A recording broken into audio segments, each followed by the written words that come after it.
Assalamualaikum warahmatullahi wabarakatuh. Halo anak-anak kelas 7, ketemu lagi dengan Bu Yus dalam pelajaran IPA, Ilmu Pengetahuan Alam. Jangan lupa selalu diambil bukunya IPA kelas 7 semester 1. Sudah siap? Oke. Nah, anak-anak, kali ini Bu Yus akan menjelaskan tentang perubahan yang dialami oleh benda. Jadi dalam kehidupan sehari-hari, benda itu bisa mengalami perubahan. Baik itu dalam waktu singkat bisa langsung diamati, ataupun dalam waktu yang lama. Nah, coba anak-anak lihat di halaman 118 yang atas di sini. Jika anak-anak membakar kertas, terbakar, kertas itu akan menjadi arang, bisa langsung diamati saat itu. Nah, yang sampingnya ini adalah besi berkarat. Besi dibiarkan di luar, kena hujan, kena panas, terjadi perkaratan. Ya, ini prosesnya lama, tidak bisa saat itu langsung diamati.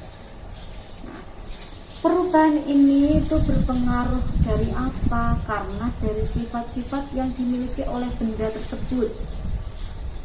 Sifat yang dimiliki oleh benda itu dibagi menjadi dua, sifat fisika dan sifat kimia. Anak bisa lihat di halaman 118 yang di sini. Sifat fisika adalah sifat yang berkaitan dengan keadaan fisik suatu zat. Contohnya apa, Bu? Nah, contohnya untuk sifat fisika, bentuknya bagaimana, warnanya seperti apa, baunya, ya, terus kekerasan, keras apa rapuh, titik didih, titik beku, titik leleh, daya hantarnya, menghantarkan listrik atau tidak. Terus ukuran partikelnya, massa jenis, dan lain-lain. Itu adalah sifat fisika. Dan untuk sifat kimia adalah sifat zat yang berhubungan dengan mudah atau sukarnya zat itu bereaksi secara kimia. Contohnya terbakar, berkarat, membusuk. Nah, itu adalah sifat kimia. Kita lihat anak-anak. Nah, di halaman 119 di sini dijelaskan tentang, nah ini anak-anak bisa lakukan percobaan di situ untuk menghitung massa jenis. Massa jenis itu massa benda dibagi volumenya. Nah, ini rho atau massa jenis itu adalah massa benda dibagi volumenya. Itu adalah sifat fisika. Sekarang anak-anak, zat yang sama itu memiliki massa jenis yang sama. Tidak peduli itu jumlahnya banyak ataupun sedikit. Contoh air. Nah, di sini air massa jenisnya adalah 1000 kg per meter kubik atau 1 gram per sentimeter kubik. Baik itu airnya sejendok, sepanci, sekolam, massa jenisnya tetap 1 gram per sentimeter kubik. Jika kamu menemukan ya cair yang massa jenisnya 1 gram per senti, berarti kemungkinan besar dia adalah air, ya. Itu. Selain itu ada wujud zat, partikel, itu semua adalah sifat fisika. Kita lihat tabel yang ada di halaman 120.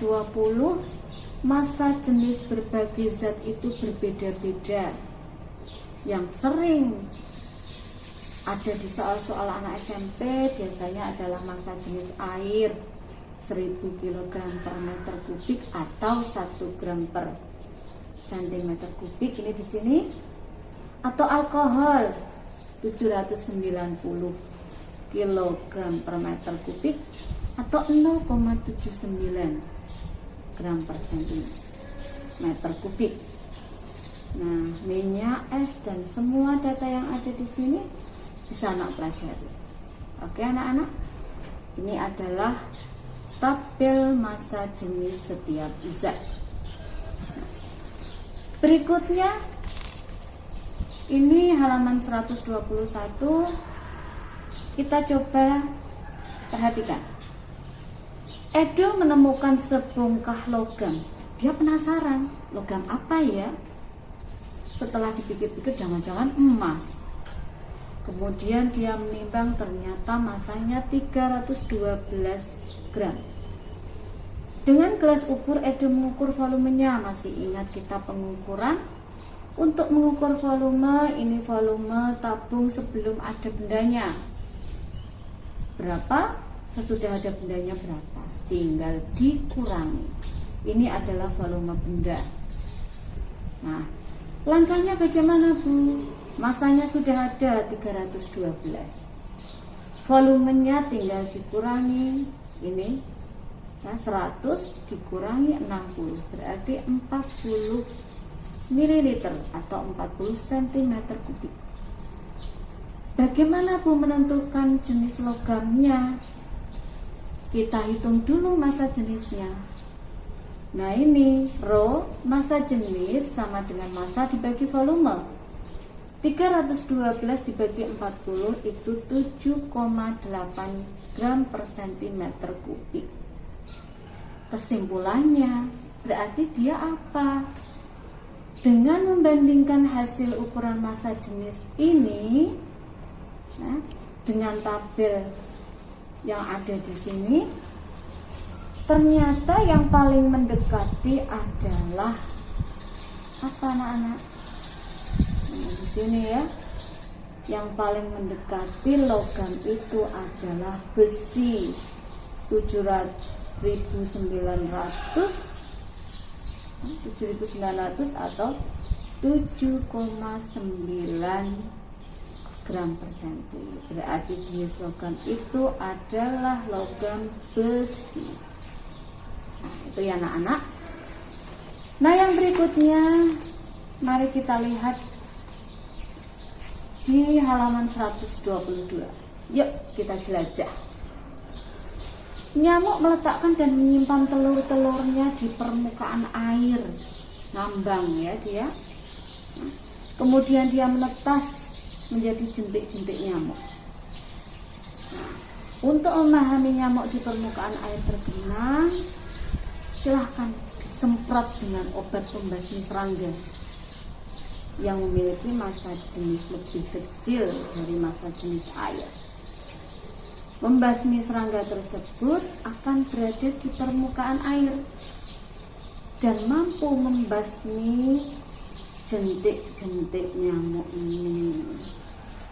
Ya, nah, ini ternyata ini adalah jentik nyamuk biasa dan ini model jentik nyamuk malaria.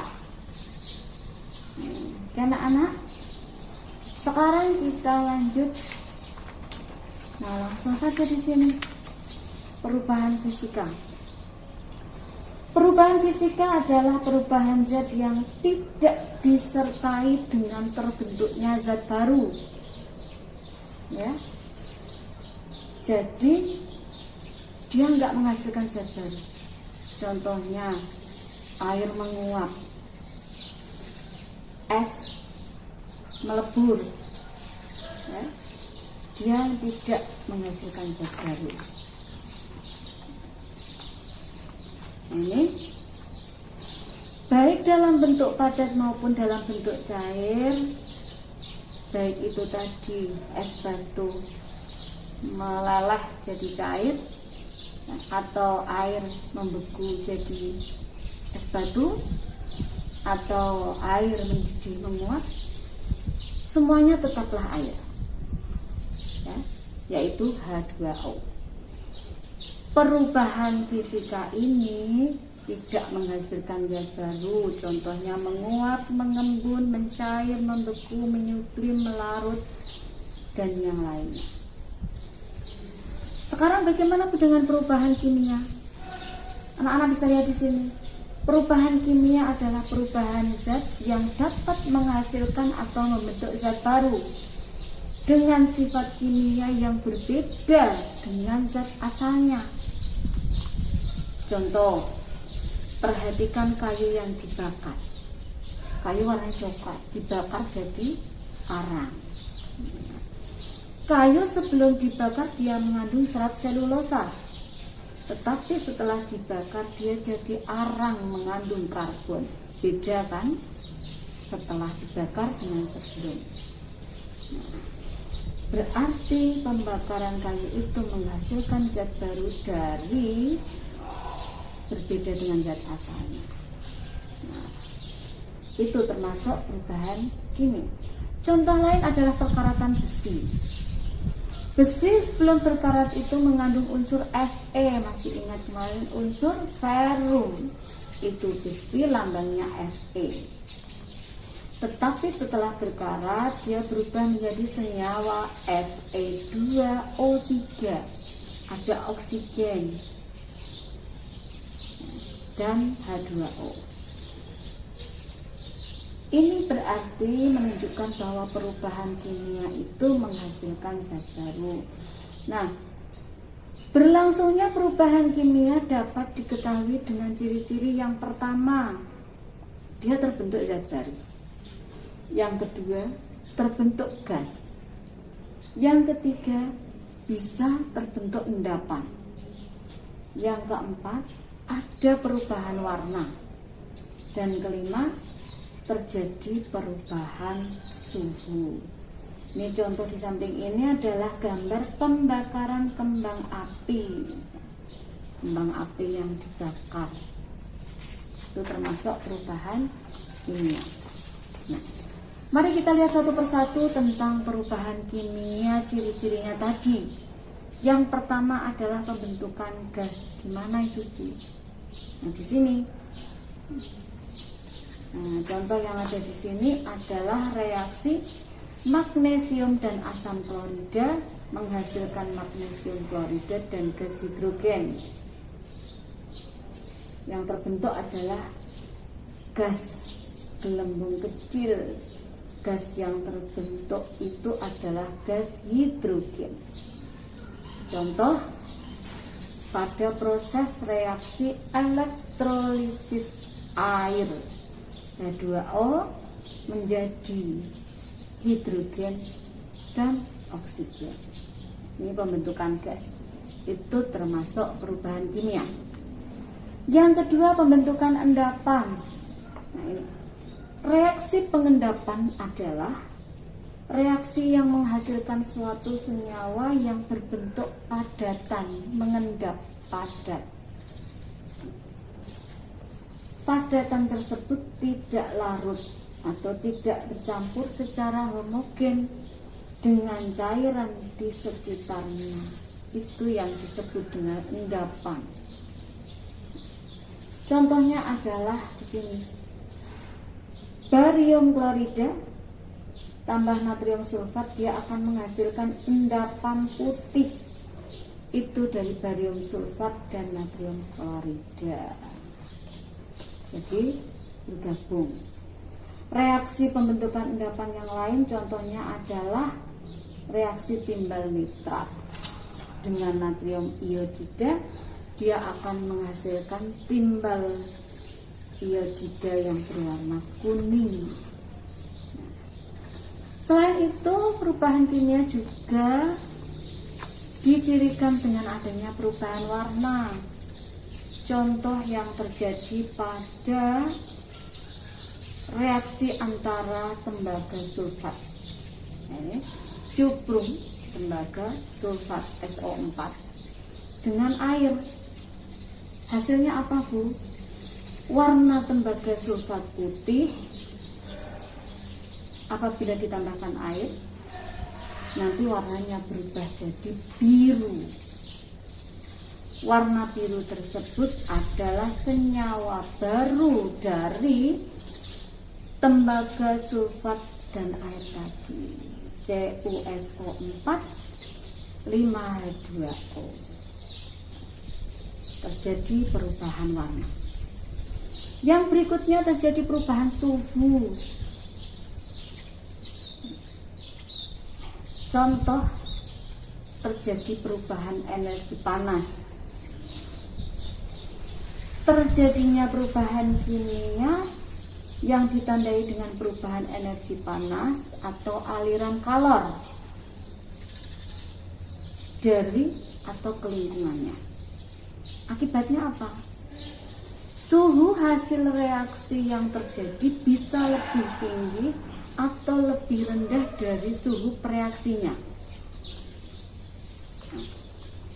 Jadi ciri-ciri perubahan kimia ada pembentukan gas, timbulnya endapan, perubahan warna, juga bisa perubahan suhu.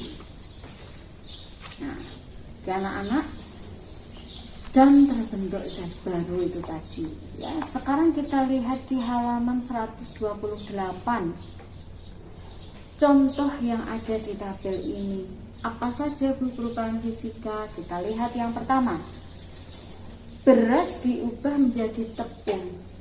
Beras kalau ditumbuk jadi tepung, dia cuma berubah ukurannya jadi makin kecil. Itu perubahan fisika. Yang kedua, kayu diubah menjadi kursi.